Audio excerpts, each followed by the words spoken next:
Hello everybody and welcome to another episode of my Macedon campaign for Divide et Impera. Today we're going to finally finish our liberation of Sicily from the vile Romans who have oppressed that great province for so long. Afterwards, we're going to ready up our troops and empire for our eventual campaigns in Africa. For to win this campaign, we must conquer Egypt, Africa, and Syria.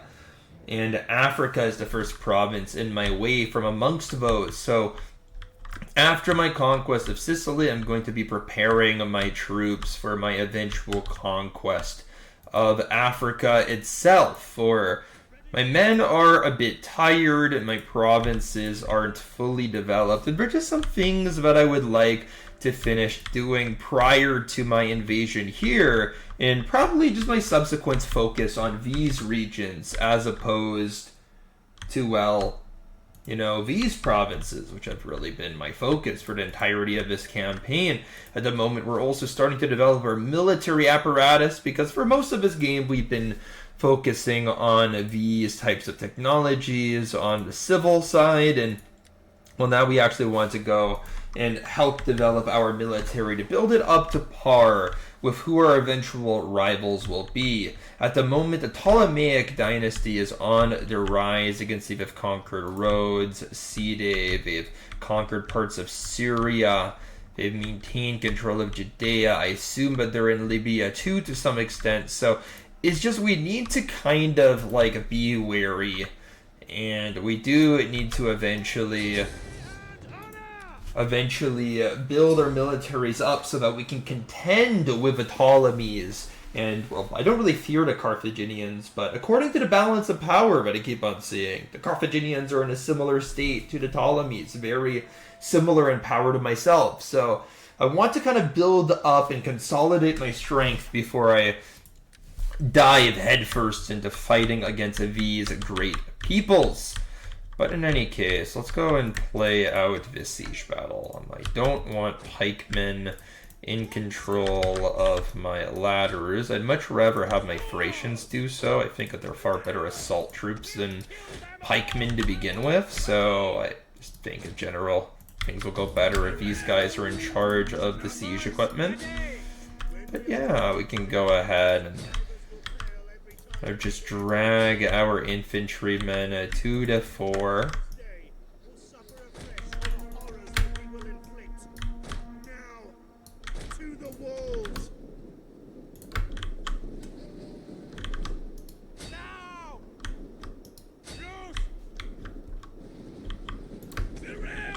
Okay, well, it looks like my men are heading in the right direction, and yeah, we'll have the rest of my troops kind of filter in. We do have a lot of cavalry at our disposal in this siege battle, which is not optimal. Cavalry are not good units for siege battles, but we also have Agrianian Peltis, lots of archers, Agrianian sellswords. These Thracian, I mean, they're called Macedonian White Shield Infantry, but truthfully, they're kind of a mix of Thracians, Epirotes, but just in general, these guys are kind of like early game Thracians, but refined. Actually, no, we're like Thracian Pharaohs infantry, and they're pretty dang solid. Like, they aren't elite troops by any means, but they're kind of like lower mid-tier that come from your 4th population class, so you really don't have to worry about which population class you're getting out of these guys. You can just recruit them indefinitely from Macedonia's foreign populations, and they're just awesome. These Pharaohs infantry, they do have many javelins, but they are poor swordsmen compared to my White Shield infantry, who are just now mounting. Oops. Did I just in some way confuse my men? Up onto the walls, boys. Because, yeah, we do have to start to take this fort. Can't just allow the Romans to chill inside unopposed. No, we have to start to build a bridgehead, and I think the local citizen militia would be an excellent target. After all, these phalanxes, they won't be nearly as effective on the walls as they would be down in the city. So I'm happy to have my Falx-bearing Thracians jump onto the walls. Come on, boys, just get into the settlement. Start to spill into it. And yeah, it looks like my boys, they are making progress. Now, the next wave of infantry to enter the settlement should be phalanxes. So let's just go ahead and get these guys closer to the walls. It does take a while for men to get into the settlement, so I think it best to kind of array my boys in a fashion that will get them in sooner. We can get my Agrionians ready. They're going to be the successive wave to the last. Yeah, these guys, they are in amongst the enemy, doing great damage.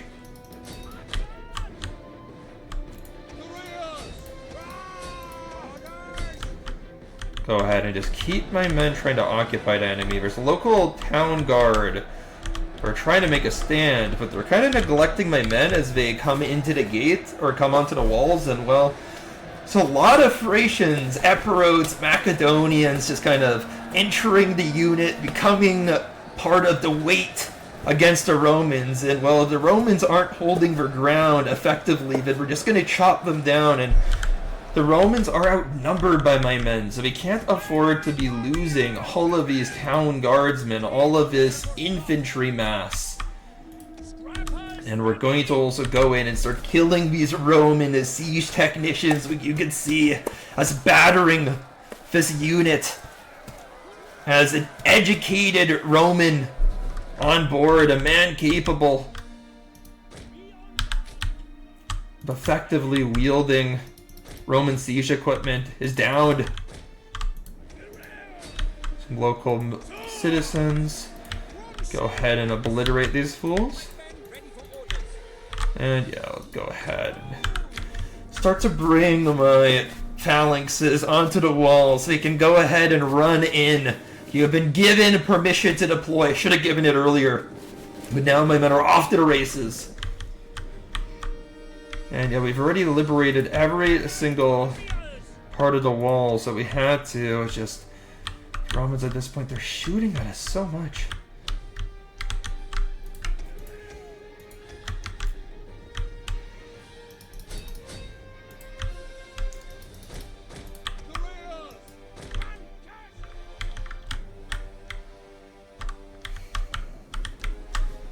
Yeah, we do have some phalanxes just starting to deploy. It's gonna take a while. Kind of should have already had our men down like much earlier.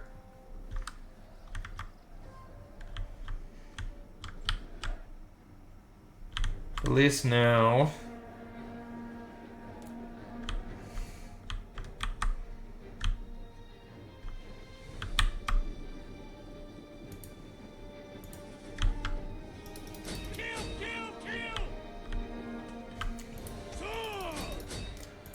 Go ahead and kind of just run these guys down.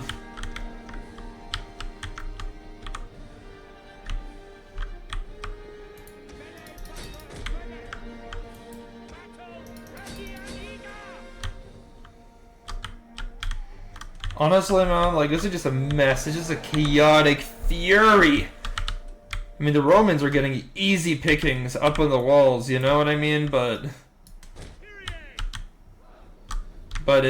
our men really are doing a lot. We're kind of trying to pour onto the walls. Our phalanxes aren't really joining the attack all too splendidly, all too aggressively. Our Thracians inside the settlement are horribly outmanned. But we are killing some of the enemies, so it's not a completely useless thing that we're doing, but I don't quite understand how to get into the settlement here.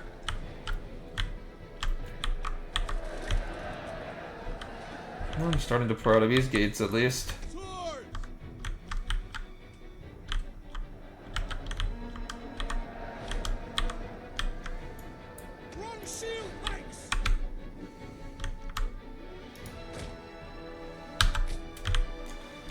Unsure of whether that order is going to be obeyed, but I'm going to try. to get it obeyed. I mean, we still have a lot of these pikemen pouring into the settlement, so it's not like they're already on the wall, ready to reposition, ready to run to where I've ordered them to go. And you can see there's some pikemen who just don't even want to like stay in the settlement. Don't even want to stay on the walls. They're special. Unsure of whether my unit here is performing adequately, but looks like they are.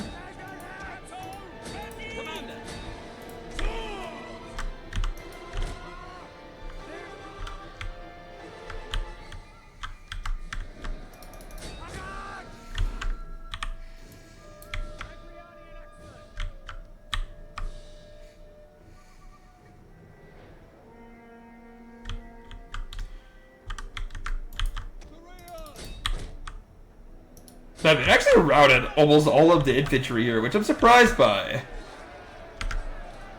Really, really surprised by. And now we should be able to kill these levy marines. These guys have 2 armor. So eventually my Thracians will stab them to death real good. Even in their worn down state. Like, these levies shouldn't be able to last. Even have some phalanxes truly deploying and truly running.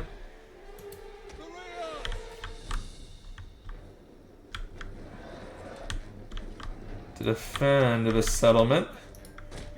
To get my wave of Agrianians in. I don't know whether we're going to actually deploy, or if I'm going to experience the same contempt of my orders, but I'll try to run my boys in. But honestly, I think this is basically a wrap. I just don't see a lot of Romans left on the field. No, I haven't exactly been obliterating my Roman enemies, but there are many a Macedonian in this settlement, and I just don't see a lot of Roman competitors. Roman generals about to cop it. These local archers, they killed 43 men. Well, I'm not surprised. My Thracians are pretty lightly armed.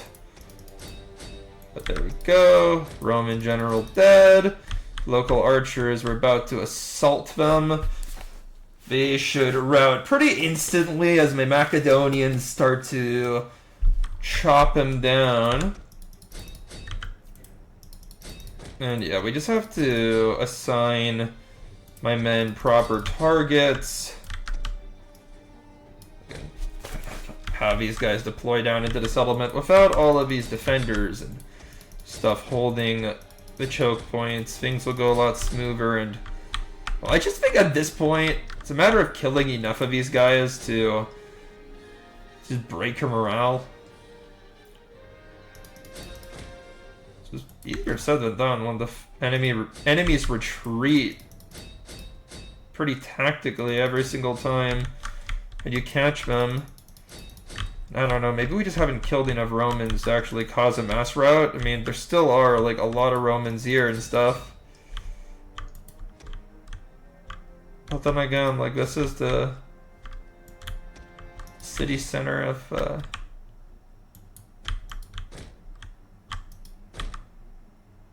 the settlement right here. Capture this, and then the enemy settlement falls by default.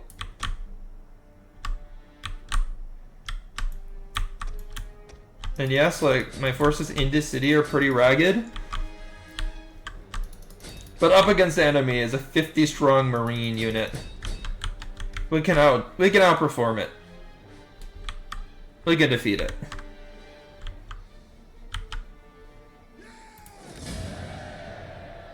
Well, the Romans were pretty close to routing, clearly.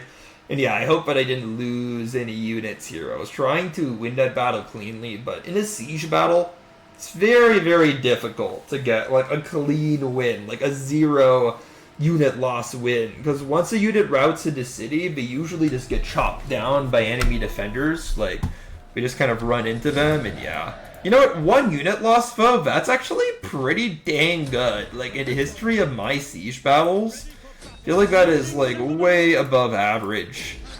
And yeah, hopefully nothing died there in the second battle. And no, it appears that everything is good. So I'm going to go ahead and try to retreat my units back into Magna Graecia. And we've created a new liberated ally here in Syracuse. So let's go ahead and get a trade agreement and get rolling. The Skordiki, I actually do want like a full-on military alliance with these guys. I mean, look at their empire. It encapsulates virtually my entire north. But no, they aren't that interested in such a thing. But you know what? We also do have the Pergamese over here. Greetings, honored guest. I serve as my... Nice. Now that's kind of like what I wanted. Massilia. Greetings, honored guest. Nice. With these words, you... Well, I'm happy to get a defensive alliance. Taking it to the next level, one might say. Nice. We have a couple of more military allies now. The Lusitani and the Pergamese. Two strong-ish factions. And we just got ourselves a beautiful upgrade for an army. That's nice. And I'm pretty sure that, like, this thing... Yeah, I just remember it saying early on. But these guys had an upgrade. Is there anything here? There we go. I wanted something that, like, improves experience gains. Got it. But honestly, I do want to take these guys back to Taras, because I don't want to just, like, invade haphazardly. I want to actually be able to inspect the coast and figure out what's going on. But there we go, boys. We managed to get through the turn. We managed to obliterate Roman control in Sicily. Sicily is ours, fully. We knocked it out. Well, not ours, but it's in the hands of our allies, of which we have many now. Now it's time to actually build up our military apparatus. Make our empire a truly great entity that is functional.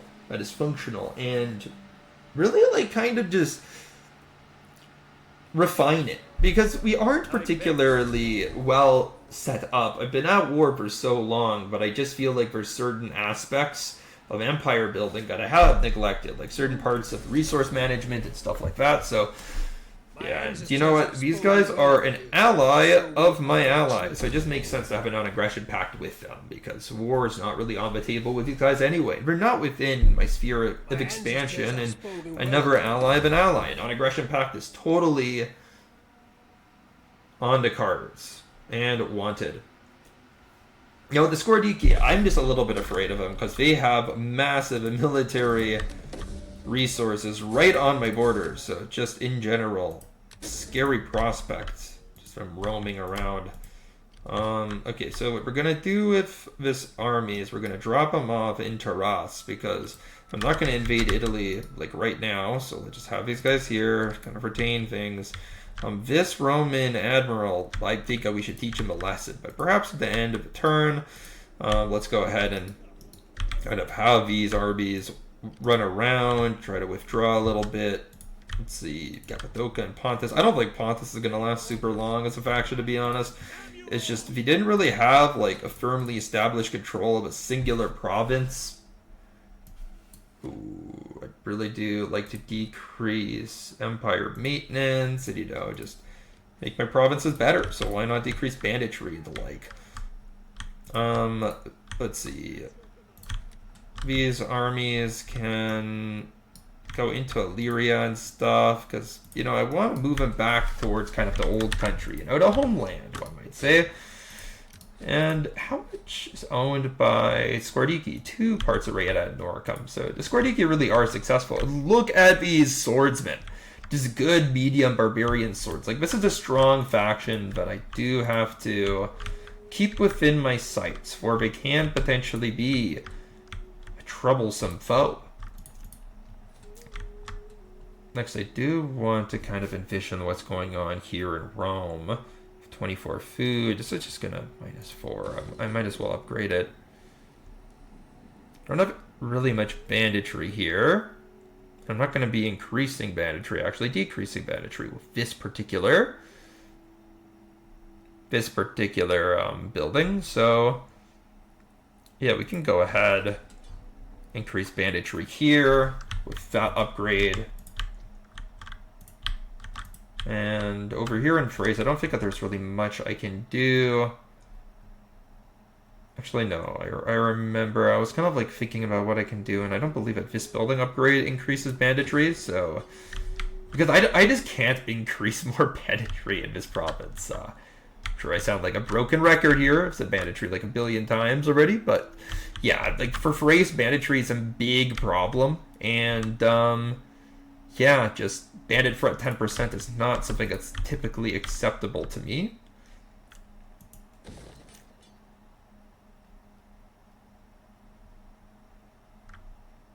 But we can upgrade the olive production in this province. Wait one more turn to add the population to Pella so we can start building a military institute. And yeah, I think that overall we are in good control here. So let's go ahead and challenge the Roman fleet at sea. See whether we can deal another death blow. And yeah, the Romans are ready to fight. Now, I have no idea how powerful some of these Roman ships are. We do outnumber the Romans somewhat, and you know what? I see more ships with rams on the Roman side. I think that the Romans might have more heavy ships, but to be fair, more of their ships that are capable of ramming are small. Like, okay, these two are the smallest ships with 440 health. Kind of similar, actually exactly the same as my smallest ships. You know what? Our elite vessels are heavier than anything Rome has. Like this ship is bigger than that ship. So we do have a size advantage over the Romans seemingly, but we only have 4 of our like biggest ships that the Romans don't have any equivalent to. So let's just have them on the left side, and we'll just kind of, you know, really just hit the Romans hard with some tough maneuvers. Have a wing of very powerful ships here. A wing of our weakest over here. Supply ship is irrelevant. We'll just get in our way. General in the back. I really don't need this guy like getting into trouble. We'll have kind of our weaker ships like over here. Like, I mean, these guys aren't like super weak, but they're just unideal, one might say.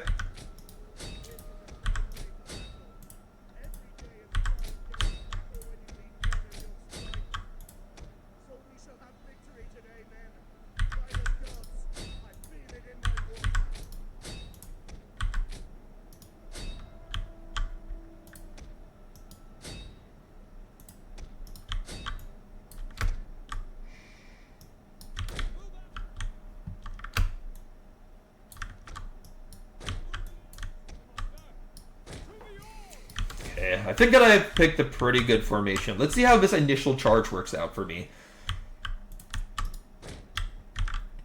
I'm hoping to get like a couple of clean sinks here. Yes! 2 smaller ships just knocked right out. I don't think the Romans can afford, in a battle that they're outnumbered in, to lose such ships. I think I want to fight against these guys.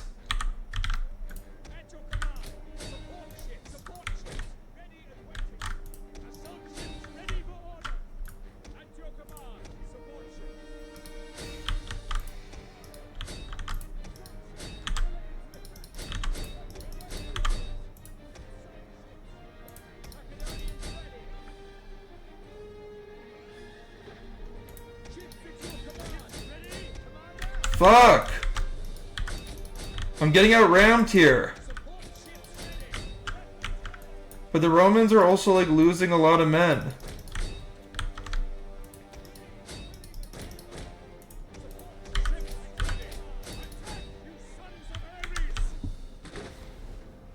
Okay, we just sunk some mega ships.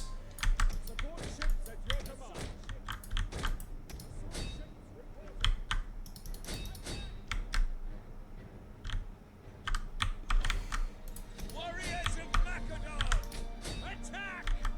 Support ships ready and waiting. Support ships at your command. Show them steel waiting. Pursue ships ready. Get at them. Assault ships ready for order. Ah, fuck. I just lost my general. You know what, dude? This is a bloodbath. Like, a lot of Roman vessels have died, but, like, so too have mine. Okay, the enemy general just died. At your Oh my god, this is actually like most of the people in this battle are going straight to Hades.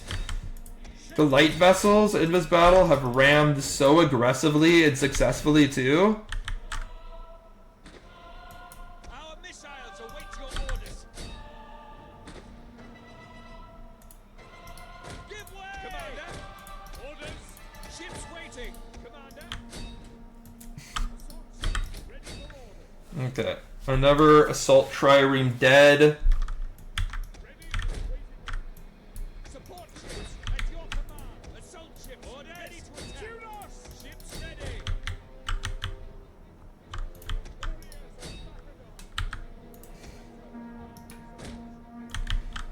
Crude and ready.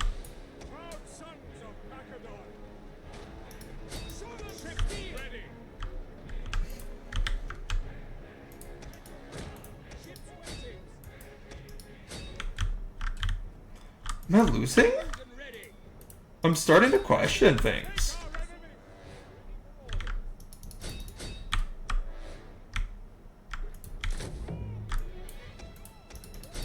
enemy.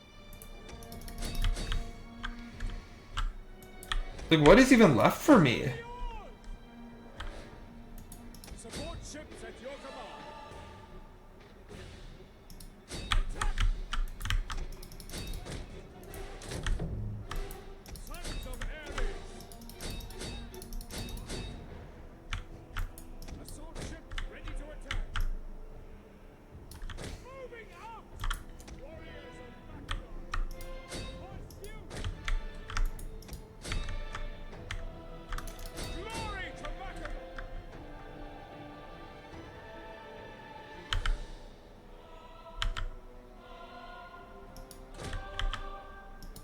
To the oars!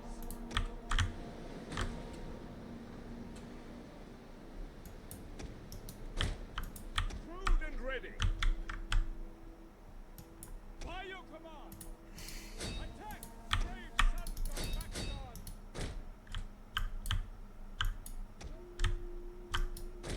Fuck. Okay. My ships are not turning around quick enough. These guys are not turning! Oh my god. Okay. I do not know how naval battles work, actually. Like, ship mechanics. I am fucking up here. Like, I should have won this battle easily. This is all my bad. But at least we're quicker. And I recognize that. Is this blow gonna... Yes! Okay. That was lucky. I didn't know if that blow was actually gonna land. Okay, we have to run with these guys. You know what? Let's, like, go over here and try to, like, turn around. Because we should be able to turn faster than the Roman massive warship on that flank. 82... Okay, at least I know that this ship is one hit. You know what? I can just, like, ram this guy eventually. I'll run into him.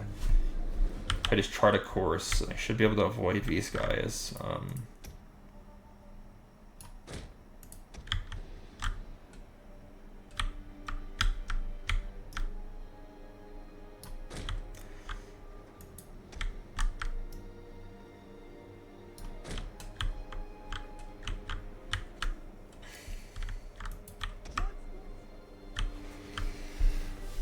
Okay, what I'm gonna do here is basically, like, I'm gonna use this ship to try to ram and destroy this warship. Although, how would I think about it? Maybe one hit's not gonna be enough. Is this ship turned around now? No, it's not. I need to have it actually turn so it can ram. Assault ship. How about this ship? Support ships ready and waiting.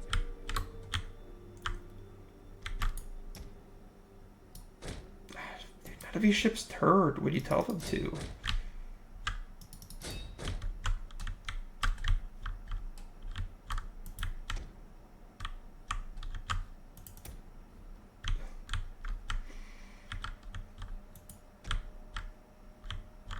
Okay, let's see if I can actually, like, score a hit here.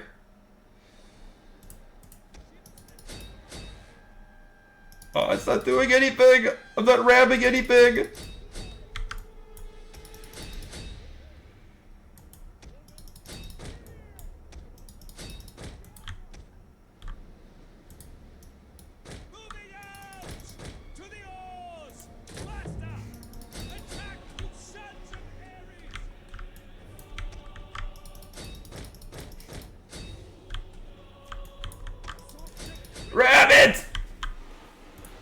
Take a glancing blow! Okay, we actually did ram it a little bit at least. Yes!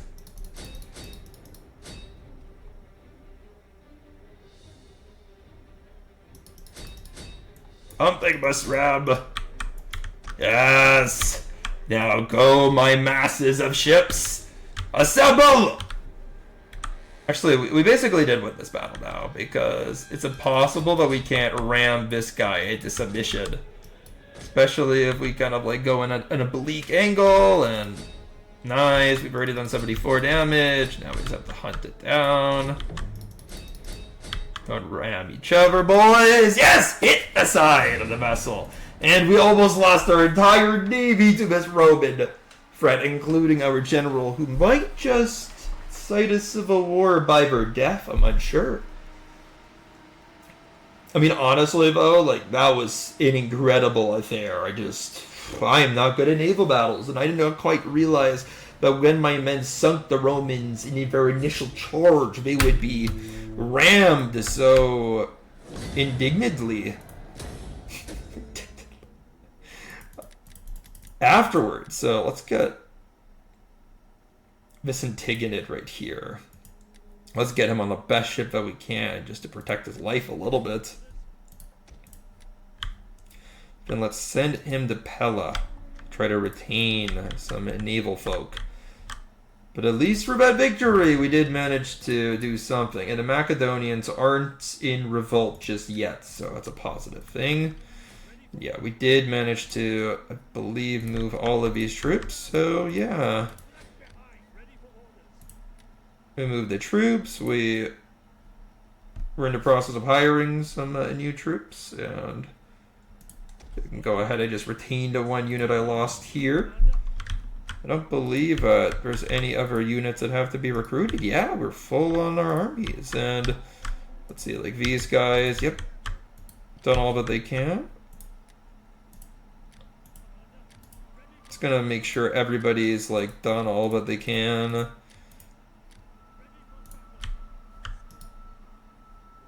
Do want to explore Roman Africa. Get all the info, one might say. Alright, cool. End turn. So yeah, at this point, we need to focus inwards. We need to rebuild our navy and build a new navy too to subsidize the one that we have. Because honestly, our singular navy is going to be incapable of producing any type of real breakthrough in Africa. We're going to need two in order to successfully hold a settlement without any real doubts. It's kind of what I mean to say here. We're going to need two navies to transport two armies so we can actually like hold whatever settlement we choose to take 100%. And you know what? Military allies with two of my allies, like that's just super duper easy to agree to. We're just gonna help extend that net that we have, and no, I don't quite like what Syracuse just did, but I had no choice. I mean, of course I'm going to go and declare for my boys, and I'm wondering whether I'm going to be able to, at the very least, do something to Syracuse, like, you know, whether I'm going to be able to turn them into a satrap, or, I know, something like that. I mean, we have our faction leader right here. He can go to Syracuse and punish the Syracusan leader. I mean, this is a very weak early game army that hasn't had the chance to properly recruit, so yeah, I definitely will be able to go and defeat the Syracusans, but we'll have two armies kind of build up here, and we'll also just continue to build Magna Graecia to the point where it needs to go.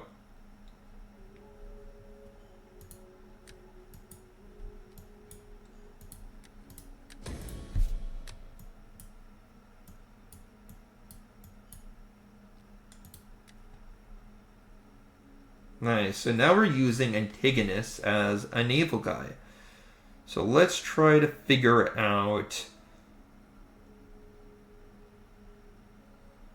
I mean, definitely the line of sight thing is very useful for a naval general.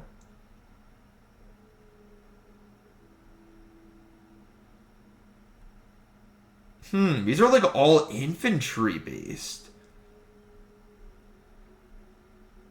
Surely there's at least one naval ability here. I mean, campaign movement. Okay, so this is good. Yeah, but this is a really good one. I got the best trait anyway, so it doesn't really matter, and we can go ahead and marry off everybody into rival factions who is marryable. Excellent. Go educate a child, and yeah, it looks like we've done well for our faction, well in the political management. Commander. And yeah, it is time to go and upgrade this general. You can go ahead and also get a couple of other upgrades going. I would like to go and build an academy now. I believe at level 2 we already start to, yes, recruit more. First class is really what I'm looking for. As well as offer benefits of this particular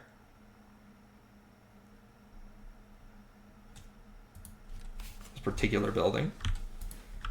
At level 2 it's really going to become useful. At level 1 it's just kind of unimportant, one might say. And let's go ahead and try to continue this Navy's trip to Macedon, where I do plan to recruit from our bountiful second-class population and get everything that we need.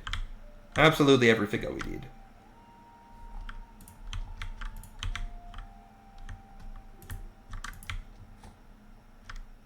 And yeah, I'm just going to continue to wait here. Syracuse, we can just wait like another turn. We can go ahead and send this agent forward. At the same time, I'd like to just kind of continue to explore the Skordiki Empire. Really understand where it has extended to. And really what the empire is as a whole. The agent has moved for whatever reason. Don't quite like that, but it is what it is. And we'll just continue to journey through the lands that separate our empire from the rest of the uncivilized peoples. And yeah, we'll just continue to move. I mean, really it is just, at this point, game of empire building and resource management. Continuing to upgrade the right things, because I do want to get our empire into fighting, winning shape this stream. Let's go to the next turn. The Romans are going to be building up in Africa, of course, while I'm preoccupied with my building quests. But you know what? At the end of the day, we are going to be getting bigger, faster, stronger than the Romans. Of course, the Rhodians are on their way out of this campaign. They lost their home settlement. They lost everything. So I do fully anticipate their demise quite soon. These guys want a defensive alliance. And I don't want one with them, for they are a satrap of Carthage. And I do anticipate that I will be at war with the Carthaginians quite soon. In fact, I should start cutting my alliances with, or my agreements with the Carthaginians soon too. These guys want a defensive alliance, and I mean, they're the allies of my allies, so why would I? Ooh, this is exactly what I wanted. I make it now in friendship, but accept the terms. Consider the alternatives, and you will see that there is. I offer peace as I would throw a rope to a drowning man. Well, do you wish to clamber aboard?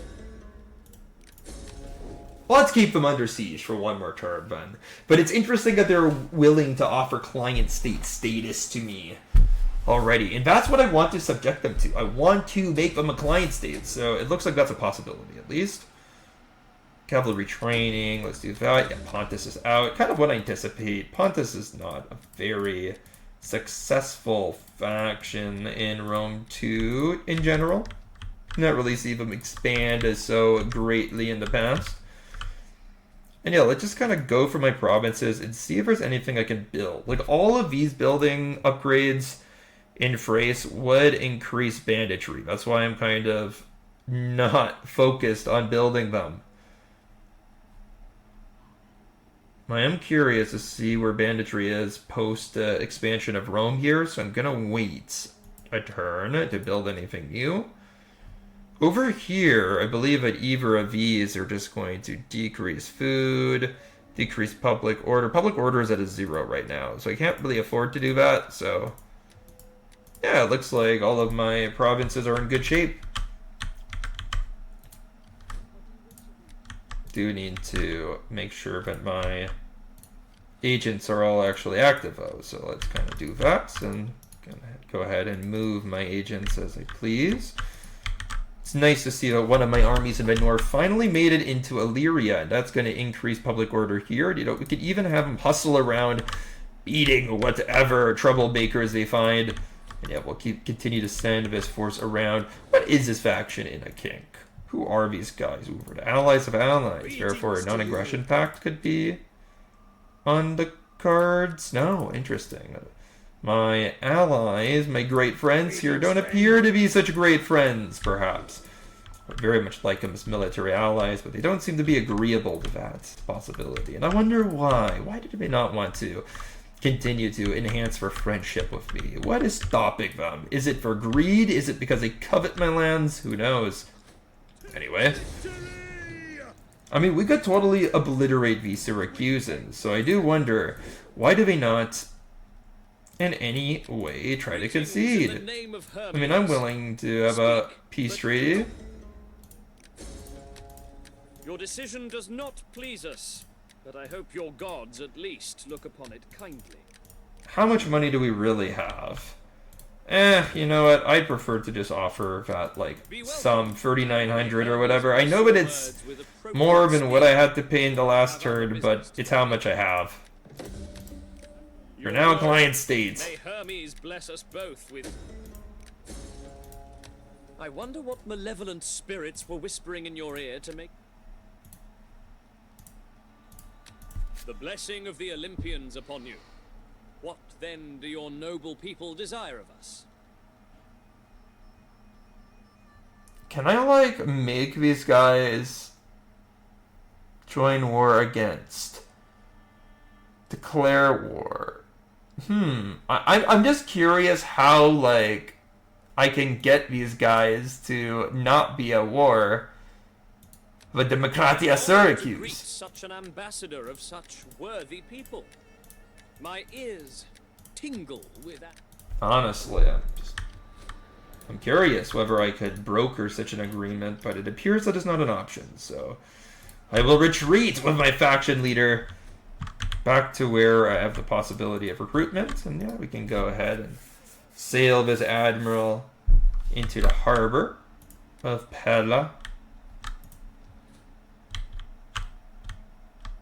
Man, we have such a strong second-class population in Pella, but I believe it's over here in Athens where we draw recruits from. And you know what? We can go ahead and try to do such a thing. Though I'm curious whether in Pella we'll actually gain more experience for my recruits.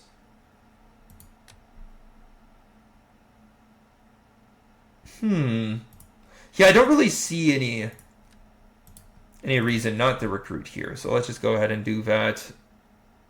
Just unsure of which ships I want to go for. So, you know what? Let's wait one turn, get them all from Pella.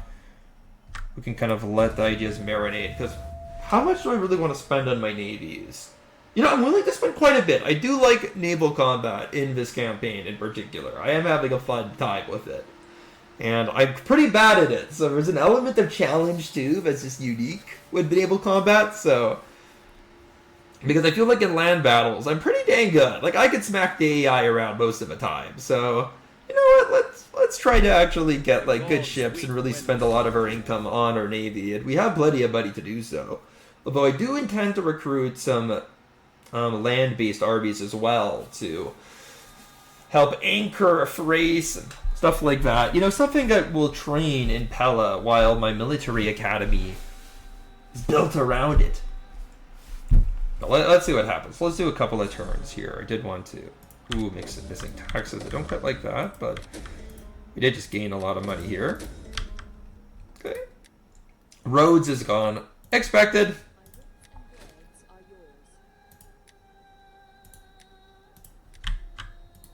Like Italy at this point, excellent province. Man, like we do have some banditry here, so it's not like we can upgrade things without any problem. But you know what? We definitely could do like one port. So let's get Araminium to level 3 port. Latium is now going to be a port-side province, a more effective commercial entity once this port takes shape. Dude, I'm actually excited about empire building, though. I was always really bad at resource management in this campaign, and it feels like I've learned to speak a language ever since I've kind of done some research on it. It's just so cool, man. It's so cool to learn more about how like this game works underneath the surface. But in any case, let's go ahead and see whatever... No, I was hoping that there'd be some sort of like experience on these guys, but no. But it doesn't really matter. We can go ahead and just make these like elite vessels, just kind of get 3 of them built up in Pella, elite ships full of middle class Macedonians. Give them a job, give them something to do. Let's recruit our middle class, which is just exponentially growing. But I do want to have more nobles here, which our military fields will eventually help with. Now let's see whether we can move these guys across our land. Yes, we can. Now these guys kind of move around. We can have our spy move here. It pretty dang good, man. Just every single Skordiki army I see is just full of elite recruits. Meanwhile, what about our spy here? But this is the very edge of Roman control in Africa, so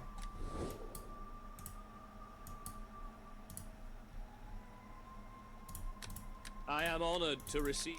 Quite nice to see the way that things are turning out. Kyrene is at war with... To greet such an ambassador. You know what? Let's not try to incite a war against the Ptolemaic dynasty, who already really hates us. And I give you welcome. yeah, we definitely can trade against these guys. Trade with these guys. Definitely a useful thing.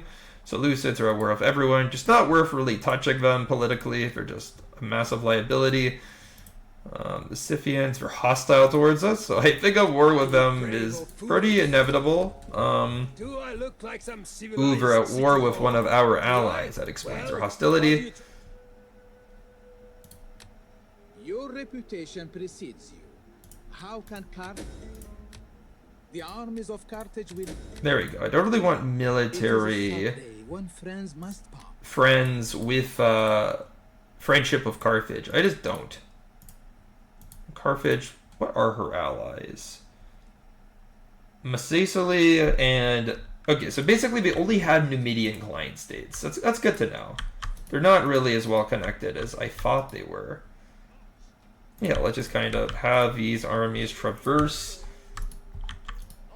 our province. We can have them kind of campaign around Magna Graecia, which is pretty well stocked food-wise, so it doesn't really matter. My armies camp around here. And yeah, a good turn. Let's allow the next one to go in. And we've already researched 2 new tactical technologies this episode, which is good, considering that we had 0 tactics researched before. It's going to help improve the abilities of my armies, of my navy, stuff like that. I'm really happy that we have training fields coming up in Pella. Wanted that building for a while because it kind of allows you to customize your armies more. You can just send a general there and just have them train. It's pretty cool, in my opinion. I'm just a little bit worried about setting up trade agreements with Kyrene because it will incite a war with the Ptolemies, I feel. The Ptolemies already hate me, so it's like anything to provoke them. Probably make them angry enough to like declare war. So let's not provoke them. There we go. We can improve this noblewoman somewhat, although she's already doing an excellent job. She pretty much has every single trait that you'd want out of someone in her role. Yeah, there we go. We can go ahead and improve things slightly here. You know, honestly, this is like a pretty slept-on vessel by me. It's capable of ramming. It's capable of doing a lot of things. 660, 880. I mean, you do need, like, some of these more maneuverable, better vessels for, like, ramming and stuff like that, right? So let's go ahead and get some of these guys. Try to make this navy a little bit more dexterous. You know, not just heavy and cheap. You know, let's make it more, like, better rounded, type of thing. More strategic, one might say. Or actually, no, not strategic. We're tactical. That's the better word to describe what I want to make. A navy that is more effectively designed for naval combat. Because before, my navies were not very well designed for naval combat. Let's see whether having this force enter Thrace is going to help reduce banditry somewhat. Have a patrol the region, and yeah, very much so. It's going to help move things along in Thrace's development, because right now, Thrace is struggling a little bit developmentally. And yeah, we're just going to have our navies recruit. We're going to have our provinces build up. Pure development. Greatness. And yeah, we're going to have this army kind of move through the land. And you know, Kyrene actually does have some pretty cool troops built up. These Kyrenic pikemen, these elephants, Freyo's swords, 2 groups of elephants, a little bit of a navy. Pretty decent for a one settlement faction at this point of the game, I can tell you. You even seem to have a spy in the area. Doing some spying. Classic spies doing their spying. Skordiki don't have a lot of troops right on our border, but it's quite... I mean, actually, we do have this. 2 armies, 4 armies right by our border. We have a lot of armies by our border, so I should beware. Kyrene could become feisty one day, and not Kyrene, sorry. Skordiki could become feisty one day. It would be pretty bad for us. But I do want to build up an army like right here, like maybe park it right here, like this army. Have these guys near Anphia. I feel like that would help increase the defensibility of Thrace. Yeah, we gotta have this army kind of just sit right here. I think that would be acceptable. They can help guard Rome North as well as kind of Illyria too. You know, show to Skordiki, but we do have teeth. But anyway, I think this is a good turn. No wonder. Sparta, does it have, like, some sort of upgrade to recruiting generals? No. It's actually here. So, yeah, the only way that we can actually get, like, upgrade to recruiting generals is with the training fields. So we shall end our turn then, because there's really nothing that we can do. Side of waiting. Kind of waiting for my buildings to finish, waiting for my navy to take shape. And ultimately, once all of that happens, we'll be able to bring war to the Romans in Africa. Happy we've cut a lot of the trade agreements with Carthage. Or not trade agreements, but sorry, military agreements with Carthage. Now we are more in line with our ideas, and we still do have plenty of agreements to the north that help our borders stay secure. You know, I'm really not worried about being attacked by anyone, and especially now that we have, like, more troops in the north of our empire. You know, we have 1 army in Illyria, 1 army in Thrace. It does make me feel a little bit more secure, just in case somebody just goes crazy and declares war on me. Now, there's always a chance of that, however minute in this game. Go, our agents that we're not at all trying to hide were discovered. Classic.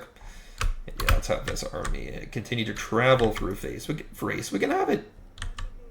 Actually, I do want to have it near Anphia. I feel like the possibility of getting attacked in Asia Minor is greater than elsewhere, and I don't want to be within the border of like, our. You know, I don't want to be on the borderland of like the Scythians or the Skordiki. I don't want them to really have a chance of getting attacked by an empire that does a population right on our border. And yeah, let's go ahead, create this hub for recruitment, and Anphia does have the potential to increase to increase itself. So let's go ahead and do that. And you know what? How about we have this like RB here? It looks like we're really secure. So we can go ahead and just build a quarry. Let's go ahead and do that. Province is looking good too, so let's just keep things the way they are. Meanwhile, with this navy, we do need a supply ship, so we can go ahead and build that.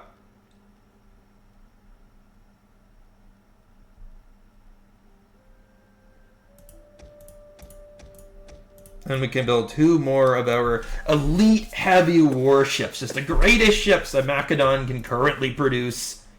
Let's build them in numbers. Beautiful. I wonder what... Like, what's so great about this ship here? Maybe for faster? I'm not so sure. If you have less health than this warship. Oh, no, it doesn't. It's just... These numbers are unrecognizable to me because with the higher level hulls. But actually, no, we can unlock even larger warships if we develop more military technology. That's cool. That's good to know. Of course, it's kind of obvious, right? The more military technology, the better. Who would think, right? But, you know, it kind of just surprises me, but there's more warships. Again, very inexperienced when it comes to naval stuff. So I just continue to build. Continue to build up our ships as we prepare to invade. I do like just having this, like, military here. You know what? We could just keep him in Pulpideva. It seems to have a good influence on the rest of the province when my man is right there. I do very much appreciate it. And let's see whether... No, I can't recruit anything else here. So yeah, I think that it's turnover, really. We aren't fighting any type of wars, so there's really nothing pesky I can do. Greetings, friend. Greetings. Unfortunately, you can't really trade with these guys just because they're at war with a military ally. Yeah, Kyrene, there's really nothing that we could do. We can bring this RB over. I want to, like, investigate what the Egyptian Ptolemaic Empire looks like. And yeah, we can kind of send this agent northwards to go see whether there's anything interesting going on in Scythia. You know, we can really just explore the map with our agents. Non-aggression pact. No, we just cut things with Carthage, you know? We did so with great drama. They very much want to maintain that decision. I'm not friends of Carthage. We have 1 army over here in Thrace. We have 1 army in Pulpideva. Ooh. Actually, no. I was about to say, did we develop anything in Thrace? But we did. We did. We're building quarries. In Apella, we're building a grand military school. My people can only dream of wealth like yours. Can you not spare something? I'm not going to pay 5,400 for a military alliance with a weak faction. No way. But we'll continue our consolidative efforts. Continue to build as we cycle through all these weak minor factions. But yeah, honestly, our province's art is coming together. All of this time passing, it is making us stronger. Declared. Okay, not really something I need to concern myself with, but there's potential for Armenia to scoop up a minor faction. Not really one I care about, though. We'll continue to build. Let's see. Nice! Some growth in Italy. And I'm really happy at how low the banditry rate is in Italy. How well sanitized all of my settlements are. You know, honestly, don't really need this. If anything, I need this to turn into one of these settlements. Something that could decrease banditry. So let's go ahead and do that. A nice little catch fair, actually. I think that was a pretty nifty change. And you know what? We'll send this navy over to Athens in order to recruit some troops over here. For in the end, I do think that it's over here in Athens that I'll find what I really need. Now, these units are pretty bad, but find some of these guys. Get another assault vessel. Perfect. And, like, I'm just wondering...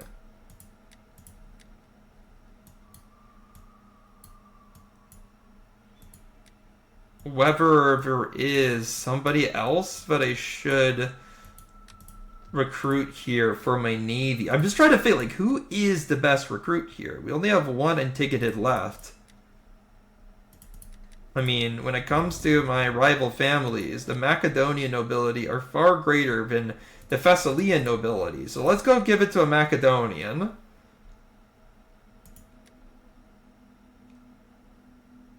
Keep for rant. Yeah, I mean, it is bad for empire maintenance. I mean, this is just a better, like, general. You know what, let's go get this guy. Like, he's kind of ass, but... yeah, you know what, let's get him. And we'll go ahead and get this general. We'll upgrade the ship hulls. We'll create a navy from this unit. We need good, strong men. Ready for orders.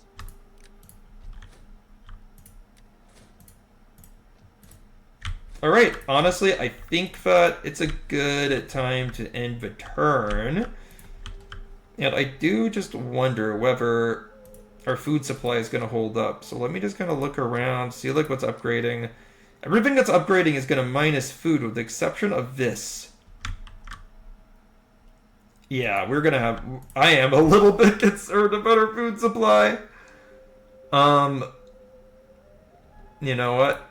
Cheeky little upgrade on Terrassus Fishery should probably preserve it. Alright, let's keep on moving here. Now, truthfully, the Egyptians, like, they could strike at something like Crete or whatever whenever they want. We have no agreements with them. They don't like us. They are at war with our military allies. Pergamon, whom have been fighting them for a while. You can see Cide just got taken by Pergamon's military ally Ephesus, whom I have a lot of relations with as well. But, oh, it's a Galatian host over there building up. I mean, is there really a land power in Asia Minor capable of stopping this amount of Galatians? Perhaps Pergamon. That's the only force I can really think of. There's a lot of battles, big changes happening across the map. This is far from over, and Galatia probably took down Pontus if I had to guess, so they most likely have things going on, have chances to excel here. Ooh. Can go ahead, really lessen the cost of his military and increase its experience gain. I mean, look at how gloriously experienced this army is becoming. Many troops that came out with no experience are starting to get their initial chevrons. Look at these Thracian warriors. I mean, they're getting more, but look at these beautiful pikemen, just capable of really doing anything, taking anybody on. Go ahead and just develop this level 2 tactic. Continue to also build up our navies too. Really happy that we still have some sort of food supply this winter, despite what some could describe as excessive recruitment. And yeah, we'll just continue building these guys up. I mean, Pergamon's doing well. Galatia isn't. I mean, they're surrounded. I am honored They're doing to all receive right. you, and look forward to your area. Oh, let's continue We to. Greeks are a realistic. Nice. My people. Military ally with my military ally. Everything worth it there, and we'll go ahead and build, get agreements with Kyrie. It's fine. We're eventually going to be at war with the Ptolemies anyway. I mean, we have agents in Alexandria itself. How could we not be? See the great Ptolemaic fleet being built up over here. So many big armies within sight. You know, like, a lot of the time it can feel like a campaign is close to being over, but no. Feels like we're just going to be embarking on a new big adventure here. See all of these hostile powers with our many forces built up within range of us. But what we do want to do here is get our navies built and ready for an invasion of Africa. I want 2 full stack navies for the cause of doing that. And right now we have 1 almost. It's 1 more unit away from being fully built. I also want to build up that military academy I have in Pella and turn Pella into a truly fantastic military settlement. We have been withdrawing extensively from our middle-class population in Pella. We've basically turned them into a naval people of how many we've recruited recently. But it's nice that we're actually using the middle-class population that has taken so long to build. Those reforms, good for the Celts, bad for us, because we don't get anything at this point in the campaign to compensate. Well, let's have this spy run around that we found many a Scythian army, so we can see their condition. Mostly full of lesser troops, but still some very strong cavalry in that army. Do have to be wary of them, because if they come down towards Thrace, could be in trouble. We'd have to put up a real defensive effort. Where is our navy? It's heading towards Taras. I mean, Taras doesn't even have like an industrial base to build from. So let's go ahead and get our last naval unit from over here in Apollonia. It's fine. If the unit that we recruited is in of itself a good unit, it's not a bad unit that we got. Go ahead and get 3 more heavy vessels over here. With that, our navy gets even stronger. Even meaner, even nastier. Let's flip through our... Ooh, I mean...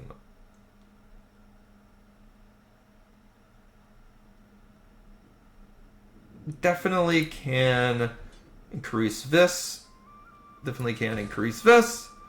Could increase banditry, but at the end of the day, I think it just really is important for Anthea to continue to grow, for Anthea to feel valued. So we're going to invest money into its growth. Yeah, just across the board, our provinces are starting to look fantastic.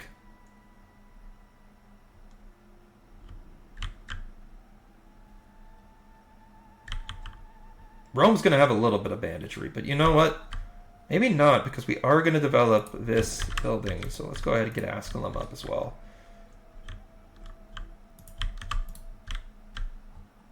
You know what? We have way too many things that are going to consume food at the same time. Like, this is a -4 food.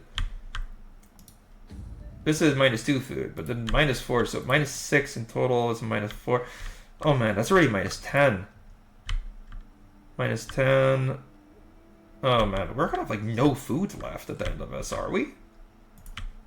Okay, I really do have to like not do any more upgrading for now. We're gonna be at the very edge of what's possible food production wise. Like honestly, there's like no random technology that's gonna increase food production. So let's take a chill pill here.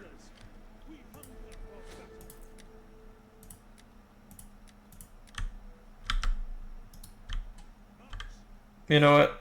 Let's go ahead and, yeah, we can go ahead and recruit or rather upgrade this guy.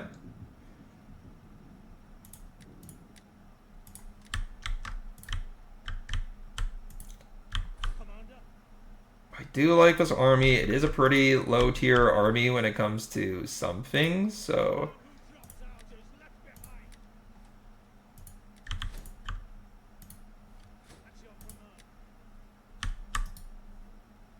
For whatever reason, this army just cannot move, seemingly.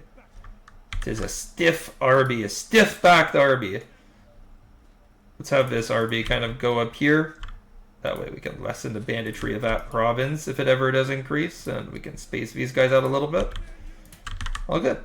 So yeah, let's go ahead and the turn. Oh, mind, there's... Okay, over here in Pella.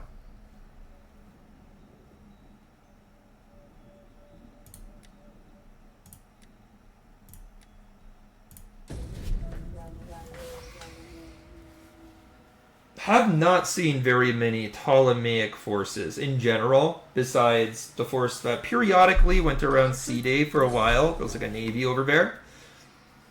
And now I'm seeing another navy at port, you know, in Libya. Or was that Alexandria? Honestly, I don't remember. I kind of only glimpsed at it. Didn't really pay that much attention. It's very far away from where my borders are now. But you know what? We are actually getting close to being able to invade something. And oh no! Oh no! I have to enter on the side of my allies, do I not? Ah, fuck. You know what? I kind of did think the Skordiki would eventually invade, because I'm like, how can we not, right? Peace is over, boys. It's time to go to war. It's time for total war. Now we're actually going to be defensive, and I mean, the Skordiki is just, this is like doomsday, man. Like, being at war with them, I did not want the war with the Skordiki under any circumstances, but to be honorable, we had to enter the war on the side of our allies. So let's go ahead and see what we can do. This is doomsday. This is absolutely a nightmare scenario.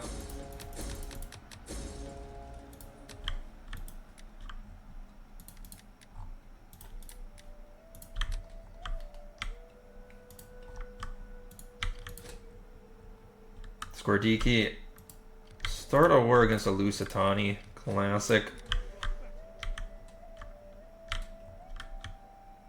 I mean, we don't really have a direct border between Italy and the Skordiki territories. It's really Thrace where these guys are built up on.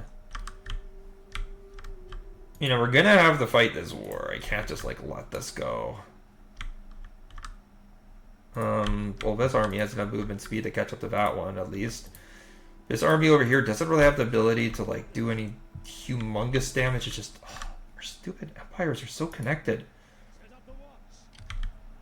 Go ahead, kind of put this army, kind of have them sit around Ayatar. I feel like that's probably the best place for them.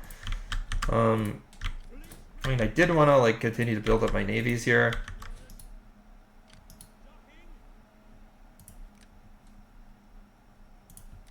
Go ahead and patrol these guys, and yeah, I mean, it just is going to take a while for my navy to continue to build. You can go ahead and just have, like, these guys, double archer, something like that, you know? Meanwhile, what else is happening in Macedon? You know, it doesn't really matter. We can go build up another general, or do we wait 2 turns in order to get this +1 experience? I kind of do feel like we should just wait the 2 turns. You know, the Skordiki aren't going to be, like, that quick at obliterating us.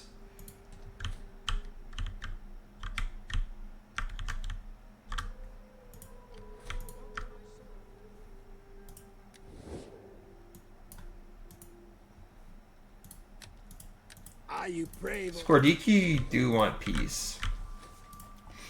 You know what? Let's just make a peace agreement after beating out one army. I feel like that would be like a show of force. Because I don't want to fight these guys. I don't want to. But you know what? I do have to teach them a lesson. They sacked the settlement. You know, that's weak stuff. The people in the settlement didn't even know the Skordiki were coming. And now we're going to have to fight the Skordiki over here in Thrace. And to teach him a lesson. But they did lose men sacking that settlement. Even rampaging through undefended territories is enough for the Macedonians to inflict casualties on their enemies. And this is a highly experienced force that's been in my... It's been fighting my battles since Thrace, since the early game. This is one of my earliest armies. You can see highly experienced. Look at these Agriani and Peltis.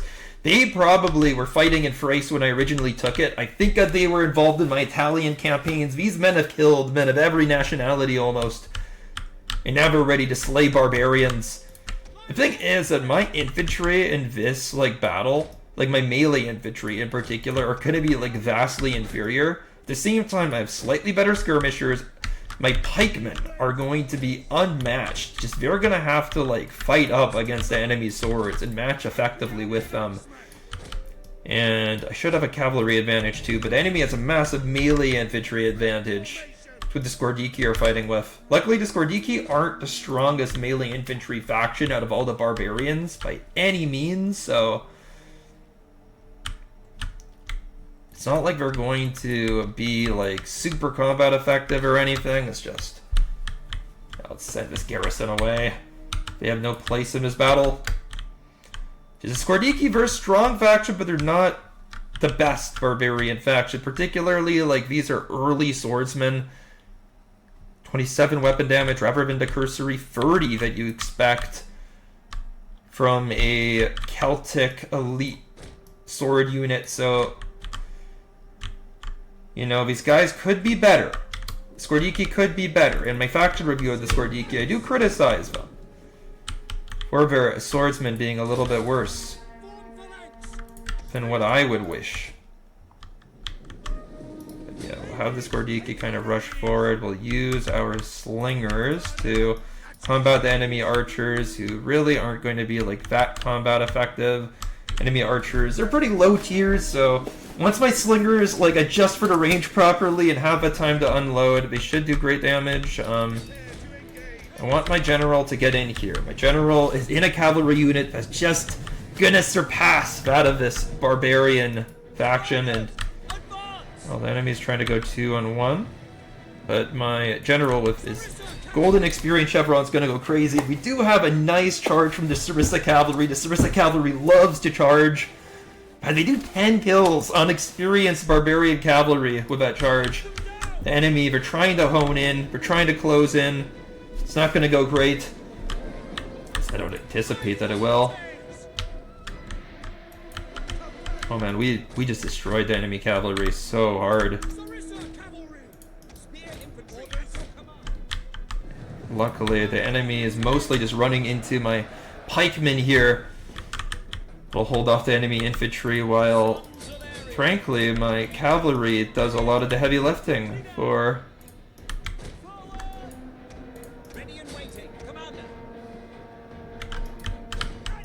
You know, we're actually in pretty good positions in this battle. We're in pretty good positions. Like, we're gonna charge the enemy skirmishers, just completely wipe them out. We can get a pretty good flanking maneuver over here. Like, this swordsman's gonna be somewhat better than my light hoplite, but my light hoplite has a lot of experience, so I actually trust my light hoplite. You know what, they're actually trading pretty effectively. Like, when your light hoplite's doing as well as my boys are in that particular exchange, like I'm doing well for myself. And yeah, there we go. The enemy skirmish corps has been completely obliterated. Yeah, my enemy lancers were able to distract the enemy swordsmen long enough for Agrionians to go fight them. And you know what? My Agrionians are gonna go in amongst the Celts and just be killed like 10 or 15 of these heavy swordsmen right on the charge. The Skordiki cannot afford to be losing men to my infantry like this. Yeah, let's go ahead, just form up our cavalry in the rear. Our men must be disciplined and self-assured. Yeah, the enemy, just for infantry, isn't even managing to stand up to mine. My pike line, you can see just across the board, we're keeping the enemy at bay. We're not exactly obliterating the Skordiki. Actually, yeah, the Skordiki are losing men. Ever so slowly, ever so surely. I feel like we should just charge across the board. I'm feeling it. Really feeling a charge. Go for it, boys.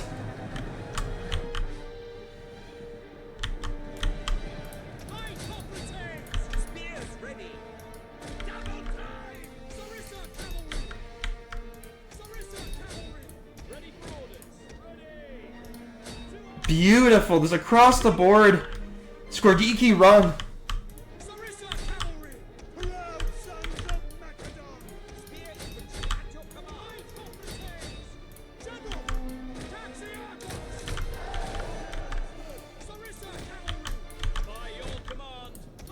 Oh, the Skordiki are doomed. But that was such a well aligned charge, man. Like, oh, that was just a beautiful battle. completely obliterated. Skordiki army is going to retreat in shambles.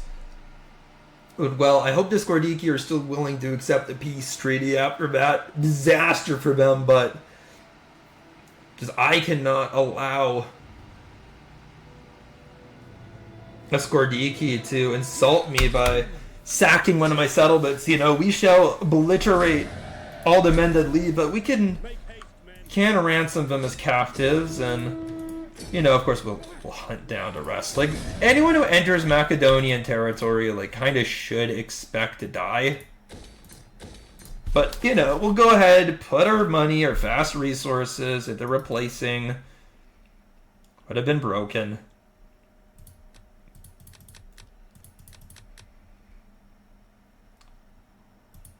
Industrial versus slave labor.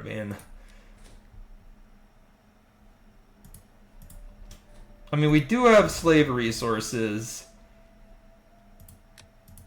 in this province, so it kind of does make sense to build up the monumental architecture, right? So let's go ahead and do that. And now that we've destroyed that Skordiki army, how does a peace treaty sound? In wasting the day on you. What you say had better please I wonder my ears. whether they will consider client statehood. I cannot stomach your cowardice. Your people. Come, let me hear your talk. I warn you, I have no stomach for the meek or nice. So they want the peace treaty, but they're not like desperate for one. You know what? There we go. Like, I'll have them pay for one. We're probably gonna get back into war soon enough, but at the very least, like, what just happened there allows us to keep our dignity. Because I don't want to fight them. Like, they have such a humongous amount of consolidated territory right to my northern border. And I, like, have been focused on taking the south. Like, I've been building up navies for the entirety of this episode to go take my men into Africa. War with the Skordiki was not on the docket, but the Skordiki wanted to go pick up fight with the Lusitani. But you know what? I think that we made out there pretty well. We moved troops to the north of our empire for the first time in a while. They ran right into the Skordiki in Thrace. We managed to kill every single man that entered our territory, but they did sack us first. Skordiki are not going to forget what just happened, and I don't think the Lusitani are going to be happy that we have a peace treaty with the Skordiki, but at the end of the day, you know, we kind of did what we had to do there. You know, we had our battle. I couldn't show my military allies that I'm teethless, but also I cannot, like, deal with two fronts of war simultaneously right now. Even though we are actually getting pretty wealthy, like, all things considered. Yeah, I mean, we can decrease banditry with that technology, but it might just not end up happening all too good anyway. Beneventum, dude, just a fall. Look how little agricultural income we have, man. Oh, sorry, agricultural surplus we have. Like, things are not exactly going that well at that front. And yeah, now that we have peace with the Skordiki, we can have this army back to where it should have been.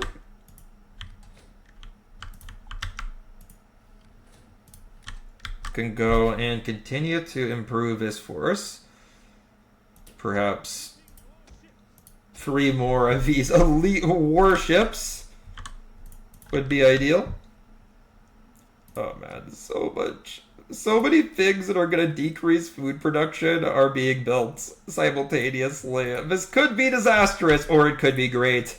Also, one more turn until our military academia in Pella finishes too. Our first great military academia. Oh, and the Romans appear to be making a move in Africa. Kind of did anticipate that they would eventually try to take Carthage. I would hope that the Carthaginians are willing to defend their keepsake, for namesake city, but you know what? Doesn't appear that they are. That Roman army is probably going to take Carthage if I have to anticipate the result of that action. And yeah, boys, we'll play a couple more turns here. This is going to be a somewhat longer episode, but I do want to, like, actually start Invasion of Africa, at least cultivate some sort of plan. as my navy continues to grow. Glory. And yeah, I don't really intend to make an alliance structure with Kyrene until I at least am in Africa. Especially considering it's scared to the north. Ooh, an admiral increases. Well, that has to be this particular admiral. You see, he's perked at a place of a military academy. So the military academy is Ready for orders. increasing his skills. And ooh, let's see whether this admiral is capable of any great skills.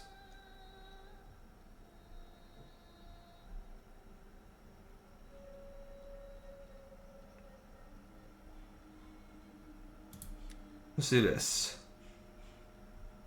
Yes, salt chips.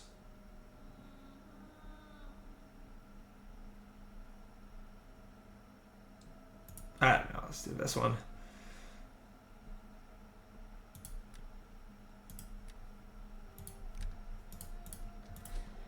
Your orders. Okay, let's build up a little bit more. We need more ships. No get V ships, they are nice, and we did just improve this, so let's go and get our Antigone general here, the one that we've been dreaming about. Oh, unit rank 7 if I go for the elite hoplite rather than Sacred Squadron, but I do want the Sacred Squadron. I think it's a far better unit, honestly. Like, I just vastly prefer it.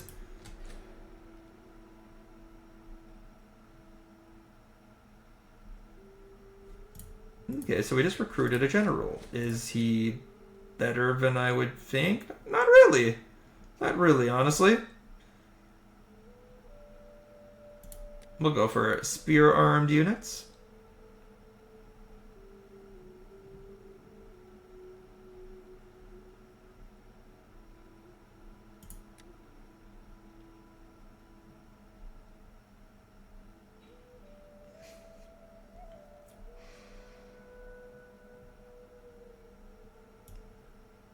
We'll go for the spear skills here. It appears that this is going to be a very strong spear general. And Pella, we do have a lot of Eugenes apparently, but is it enough to justify spending big on them? Spending lots of population on them? What about elsewhere in Macedonia? You have 300 here, 300 there, a lot of Eugenes here. And we don't exactly have our melee populations built out yet either, right? You know what, let's just wait a turn. We can afford to wait a turn here. It just makes sense to like recruit any general and put them in the city for ultimately we're going to gain experience while sitting in the city. Like, why not, right? Yeah, here we have him. Newly recruited a general in Pella, learning at the academy. Excellent.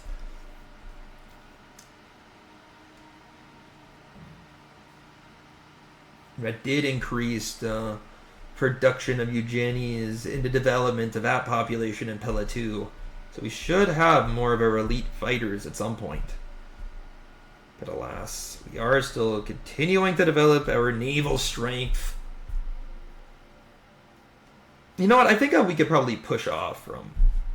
set sail from Pella next turn. At least to Athens, which is closer to where my troops are. I'm going to see just all of these guys ready to go and take on the Romans in faraway Africa. 10% research rate. You know what? We do need like more food production, so let's go ahead and build this guy up. And yeah, we'll have this guy kind of improve. Bactria, got a Bactria, that's awesome. Perhaps we can even trade with them. That would be quite nice.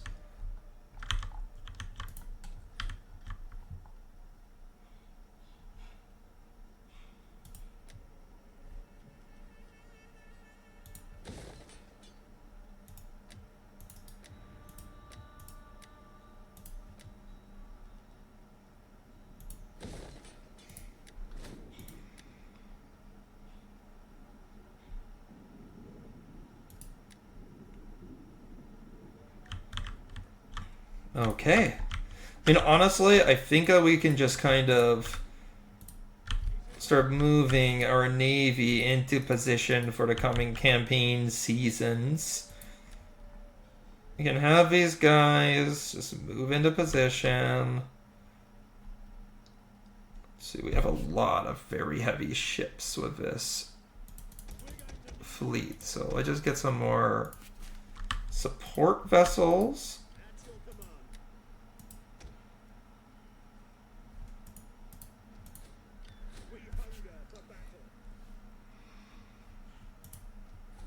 I am just wondering, because we want to make this, like, we want to make this army very powerful. Kind of the objective. And the strongest recruits that we have for skirmishers should be down south, I believe. So let's just go ahead and grab them. I mean, we should be able to recruit some solid units over here in Hellas at this point. They're not going to be particularly great units just because of their ill experience, but nothing like the academy to change that. So let's get a full fleet of Cretan archers over here and take them back to Pella.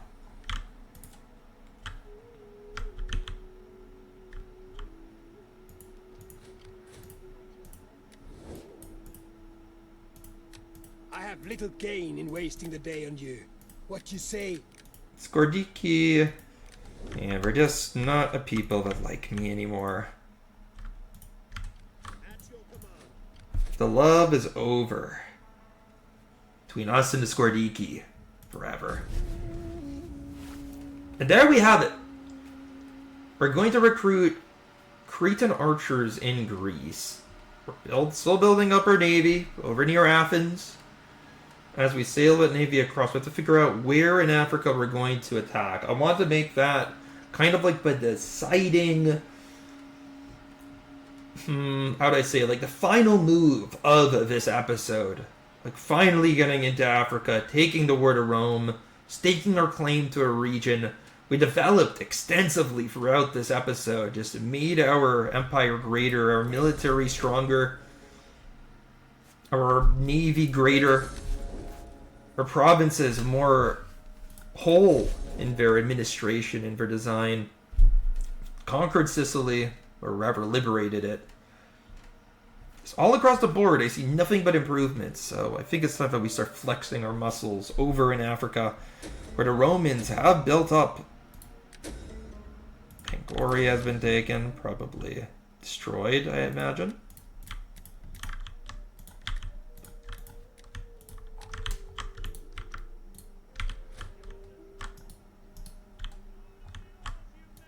Next turn, my navy is going to be within range. Yeah, we'll get this army closer to Pella.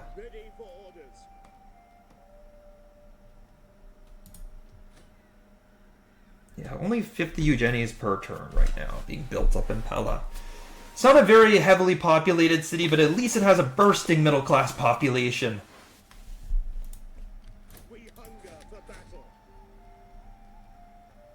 Gold experience chevron. We don't really need to like recruit these guys right now, but it's just we don't really have the Eugenies population to really risk recruiting a whole lot of these guys. I mean, it takes 2 turns just to build one.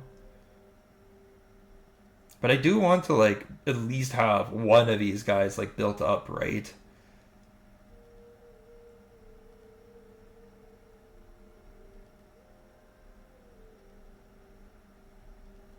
I do love these units. Like the cavalry in particular. I mean, it does make sense to like maybe have a little bit of like middle class power, like cavalry power in this army.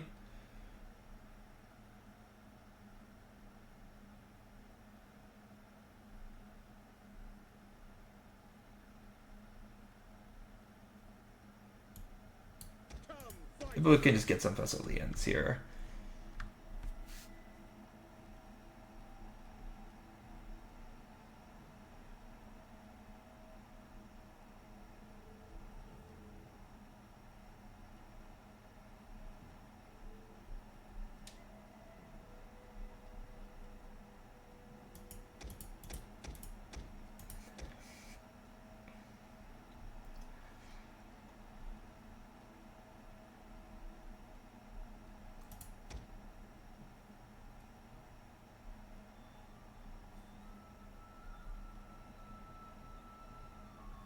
Okay, I think that's kind of like intelligence. So recruit those units.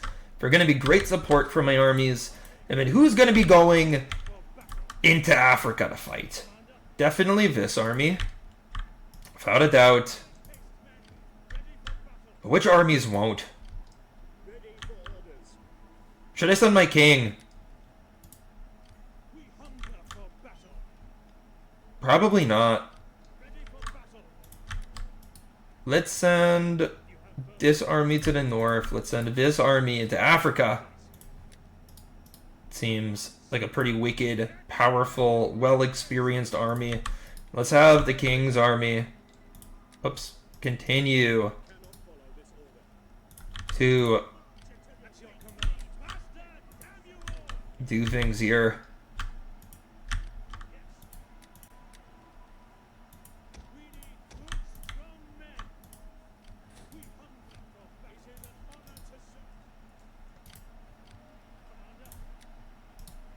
And we can go ahead and load my men on board the ships this turn. And I'm just happy that we still have food in our budding empire, in our stupid empire. Alright, there we go. By stupid, I mean by stupidly designed. Oh man, I am like really overusing my food supply. Okay, the Carthaginians continue to seek alliances, but they are scared. They are scared of me potentially going in and just ravaging them. But you know what? If they lose Carthage itself, I actually have no need to fight them. You know what? Now that I think about it, the Romans taking Carthage may have been a gift. Perhaps they've gifted me a potential ally. Because the Carthaginians and us actually don't need to come to blows. The Scordiki, they are kind of... You know, I'm just doubtful whether long-term peace with them is truly a possibility, but... And Carthaginians, now, if they lose Carthage to the Romans, I can maintain a peace with them of some sort. But let's see what goes on here. Let's see what happens. We shall continue to build up around the board. Tempted opposition, always refuse. But I will hire a essential character, why not? Kind of like a freebie, usually a benefit. Okay, our agent near Rome develops. You know what? Let's go get food and growth. That's never a bad thing. And this admiral is becoming more elite as well. Or rather, the army on board it.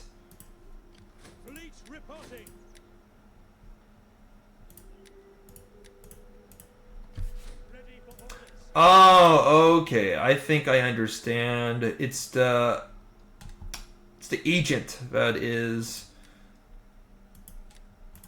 that's with my army that managed to upgrade this unit. And yeah, the Romans did take Carthage. That means that the Carthaginians are now potential allies again, actually. It has been a pleasure to share. There we go. We can go ahead and just start getting all of these arrangements done. Be welcome. We'll go ahead and get non-aggression pacts of all of Carthage's stuff. Because honestly, man, as long as Rome doesn't lose Carthage, I am happy to be allies with Carthage. As long as Rome doesn't lose the settlement itself. For that is the basis of our relationship. If the Romans hold on to Carthage, then we can take it from them. And that'll help us get the full province of Africa. I don't care about Carthage. I don't actually want to go and fight them. Now, you know what? I need to go ahead and get this agent back. Back for Libya, boys.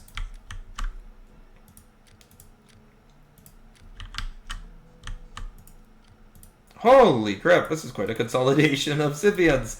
Let's get this agent back, though, through Scordiki territory. For the Scordiki are ultimately the main people I need to spy on. They're my main threat. Truthfully and honestly. Now, we do have pretty low squalor. Banditry is 0 in this province.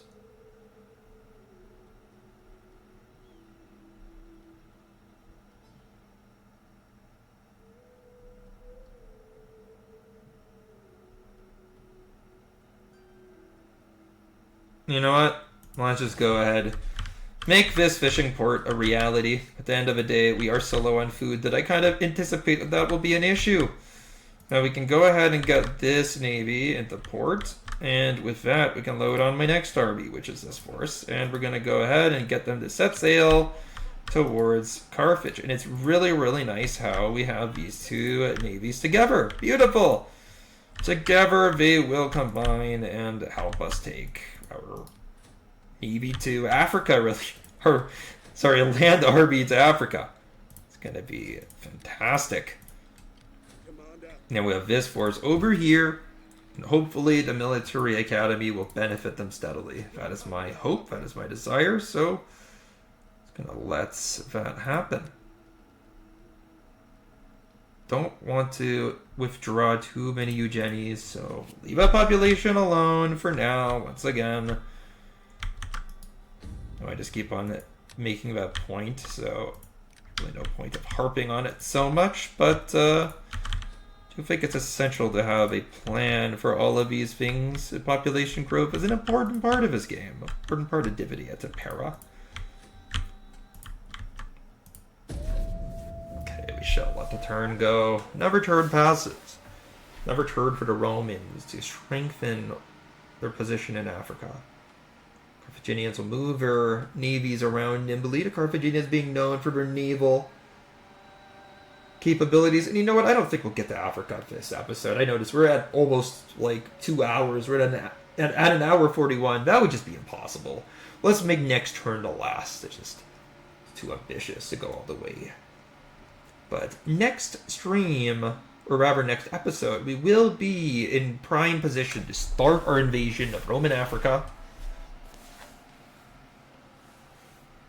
And to really begin our next wave of expansion. Skordiki. You are wise enough not to sit up. I have an army very close by.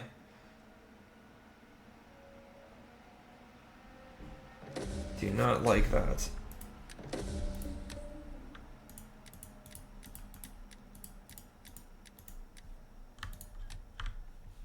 War declared. Okay. Something to keep the Scythians and the Persians busy. Why are these Skordiki here? Like, what agreements did the Skordiki have? None with my allies, seemingly. Greetings, friend. I've called for good ale to ease. Okay, well, they do have a military access pact with the Skordiki. So them being the Skordiki being here is nothing out of the ordinary. It's just annoying.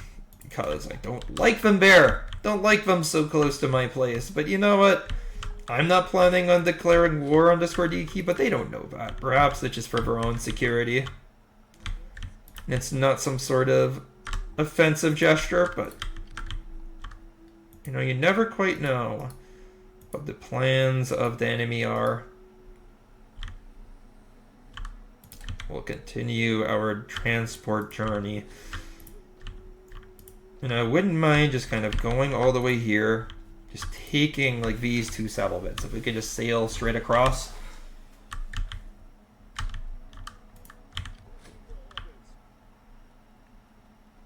Doesn't really appear that my troops are improving in their qualities. Do like honest men. Why not decrease empire maintenance a little bit?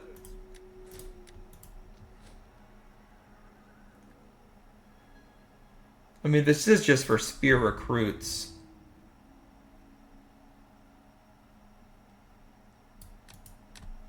Okay, well, it doesn't look like this academy actually improves troops all that much, so... Oh, well. I thought it actually did. Okay, let's wait another turn.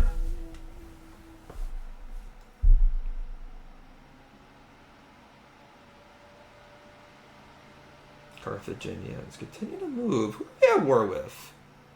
Are they at war with, Oh, it looks like they're at war with, the Ptolemies. It looks like they've gone to Rhodes. I've never seen Carthage head this far east. This is kind of hype. Ooh. Carthaginians getting spicy, trying to take Rhodes, trying to create an empire in the Eastern Mediterranean. Dude, with the Romans nearly gone, right? And the Romans soon to be gone when I take them out. The Carthaginians actually do have a chance to show what their natural possibilities are, but I don't know. Obviously, Rhodes just got liberated, so nothing interesting is going to happen there. And Hermes would surely bless you. I mean, yeah, why not? This new Rhodian faction, we can go ahead and trade with them. Looks like one of my navies is far more steady than the other, far more adventurous, far more capable of going far. Yes, we know about that faction. Rhodes. Cool. Your income has decreased steadily, but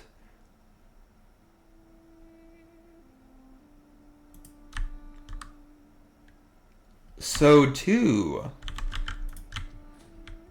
has our military capabilities.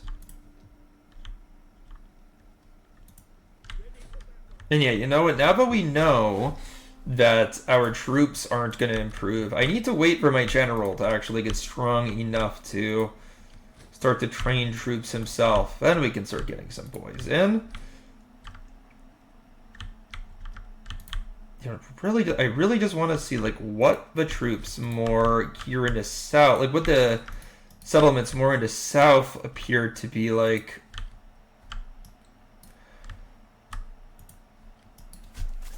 Yeah, we'll just continue to sail our fleets close by. And this settlement appears to be completely empty.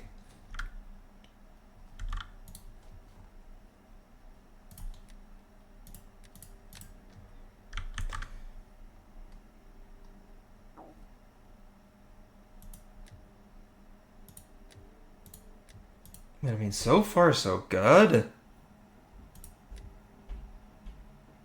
I mean, we've just increased our food capacities and our military capacities so greatly throughout this episode. Let's let another turn go by.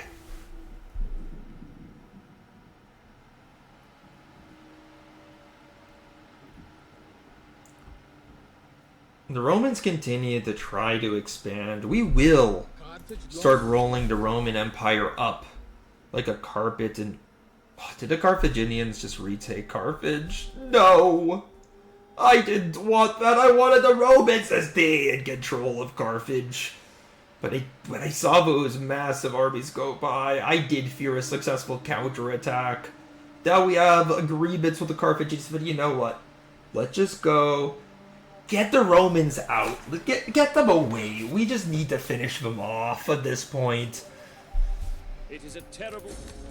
We'll deal with whatever remains later. We can always declare war on the Carthaginians. Just what we need to do here is we need to punish the Romans for all they have done to us. For all the war that they have started, that they have initiated.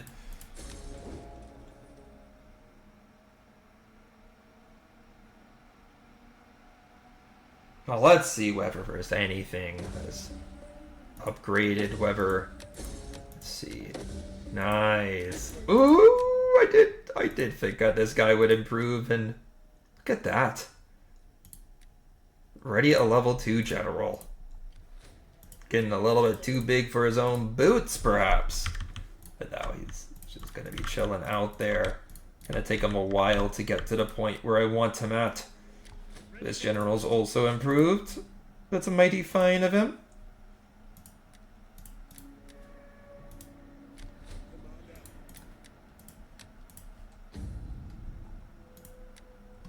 Oh, it's good that we have a new royal rival. So no, like, actual errors or anything that has, like, improved things. Like, we don't really have an error.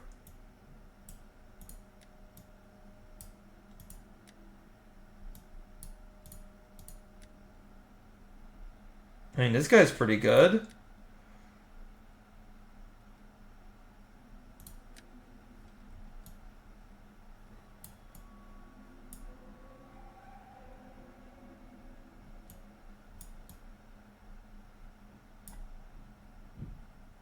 Deal is too low.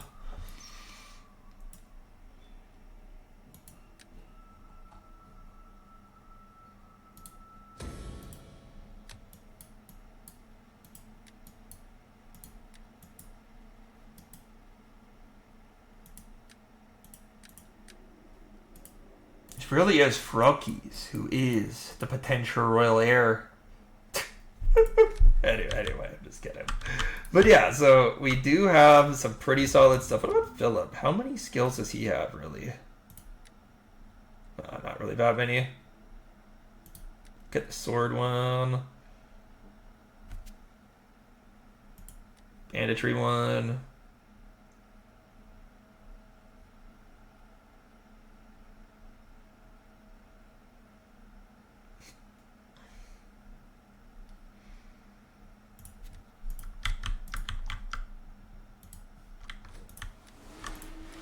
Okay, let's continue this unit's upgrading. Then, yeah, we can go. We can kind of just try to figure out like what's happening with Roman control here. I mean, next turn we'll be able to actually fight this battle potentially. Okay, so this is the closest Roman force, but next turn we should be able to actually go into Eplatana, fight them, fight the Romans properly.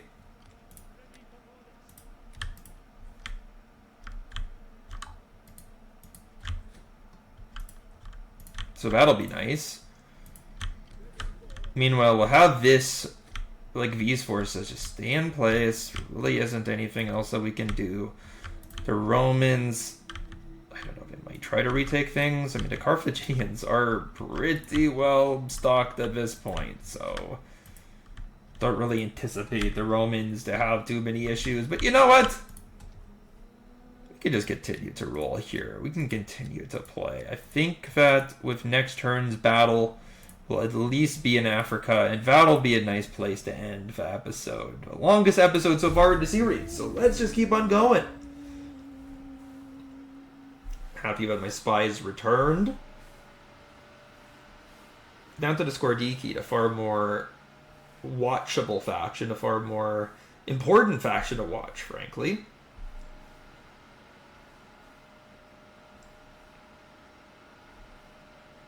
Well, we'll just continue to keep on moving here.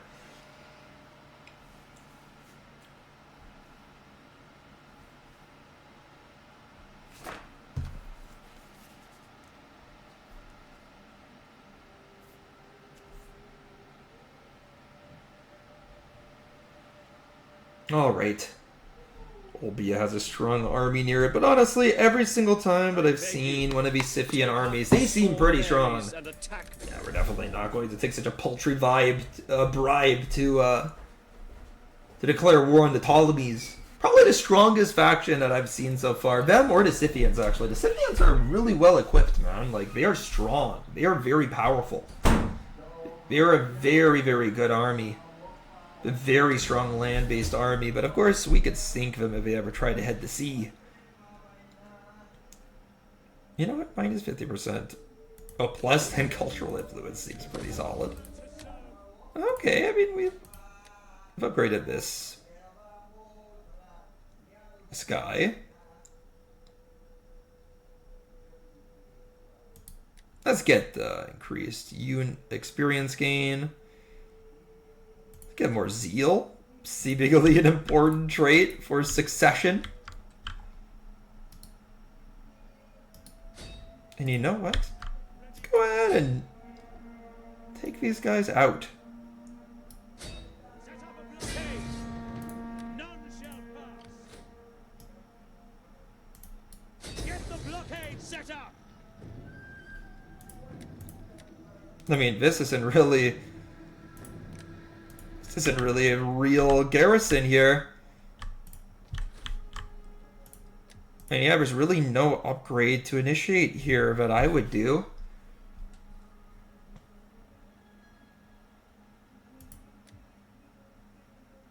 Man, Thrace has like double the income of Rome. That is sick.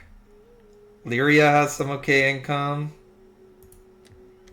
Greece is doing fantastic for an agricultural province. Just amazing. But yeah, you know what? Let's just go ahead and start the war for Africa off. I see no reason to...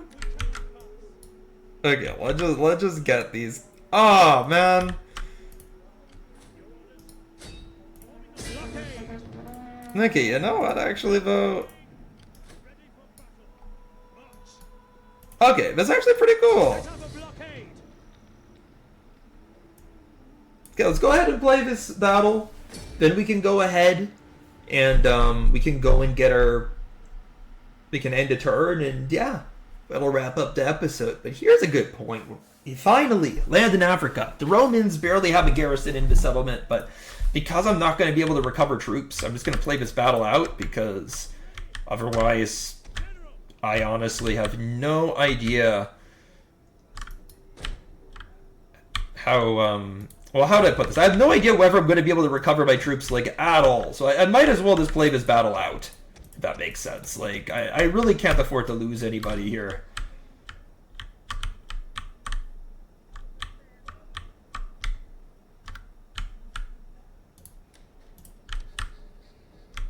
But we do have a completely, like, irresistibly strong infantry force with this army. But you know what? I think that it would be most prudent to just keep my infantry completely separate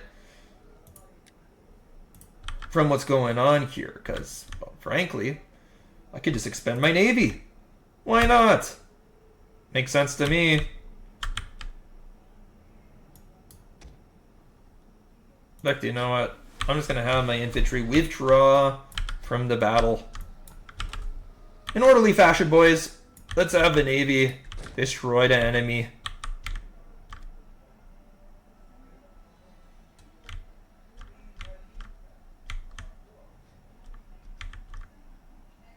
Perfect. Withdraw in orderly fashion, boys.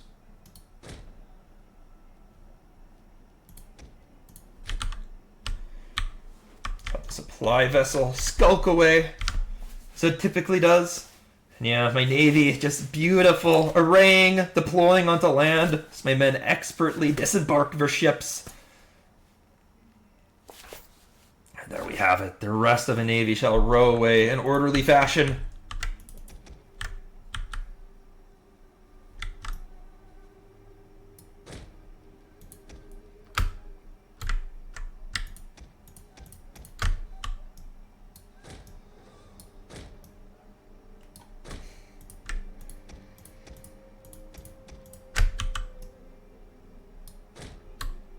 Okay, let's go ahead and form my men up. My Marines are very capable infantrymen. They're not as good as, like, my actual regular army by any means, but they're actually solid, dude. They have 25 weapon damage, or better than 4x swordsmen. They are pretty tight units, but for 120 men per unit, actually will be pretty dang effective. You'll, like, be surprised by how useful these naval warriors can be. But alas, the enemy is forming up. So merely getting within range is enough to get these Italian slingers to start to rout. That's how advantaged my navy seemingly is in melee combat here. As the enemy approaches, we'll start to lob arrows in. We do have many a naval archer. We're just waiting for my men to form up.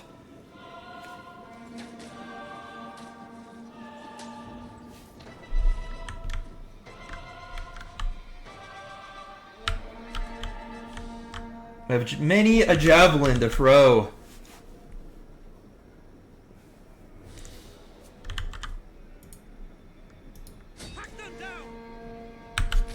And yeah, I'll just have this unit chase after that Italian guard.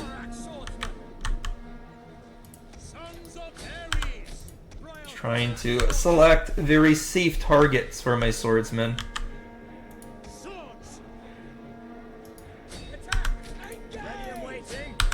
There is the occasional Italian swordsman whom generally is probably the only like real foe for my naval swordsmen. Not to say that the enemy Italian swords are better or anything, but just they're the only units that can really compete, the only units that can do damage. But they certainly won't do so when surrounded. well. I'm surprised that this one slinger is still somehow on the field. The rest of our friends ran away so hastily. Just kill these slingers. They won't last against my naval fighters. Oh, we lost 14 men. Not too bad. They killed 20. We lost 14.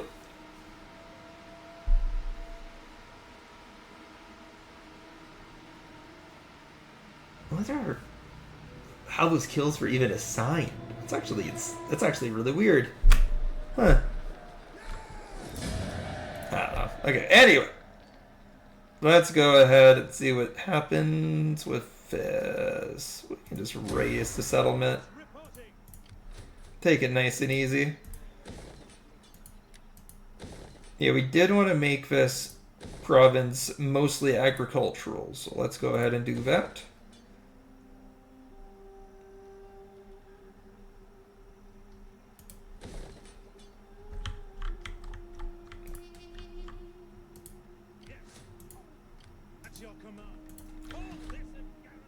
Yeah, we did lose a single man in that battle, which is fantastic, of course. And yeah, let's get this spy over here, investigate what's in this army. And it is a solid army, full of crossbows, Prinkapanda-like. Man, it really just looks like Carthage is going to stay within control of the Carthaginians. I don't really see the Romans breaking through what I saw over there. I just don't see it. But in any case, I could be proven wrong. Who knows? What I do know is that the Romans are sending that one army into the desert, and their flag is now a little bit weathered already. And man, the Carthaginians seem to be making headway. They just took Faspus. I never anticipated them taking Faspus. What the heck? Oh, the Romans, they're in disarray. They're falling faster than even I anticipated. But the fall won't be in this episode. It will be the beginning of the next, most likely. I don't think the Romans are going to last particularly long. So if we have one random, settlement that they took at Fazania, that could be a holdout just because of how remote it is. Always takes some effort to march into that province, from my experience. But otherwise, things are going well. But short-term war against the Skordiki could not have gone better this stream. Naval scuttling around the Mediterranean, watching the chaos unfold over Africa.